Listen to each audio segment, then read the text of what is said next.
Molly here with Momenta, and I'm going to show you how easy it is to use our new freestyle machine with our own dye.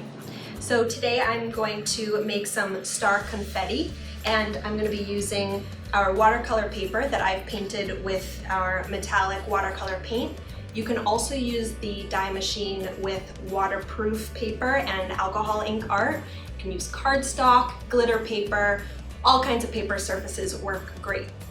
So first thing, you just pop open the trays like that, and then you take your base plate and you're gonna stack your dye right on top, and then take your paper and line it up on top of the dye, and then your cutting plate is gonna go right on top of that. And then you pick this up, put it in the back of your machine, and then simply push it through. It's so easy, it barely needs any pressure to go through.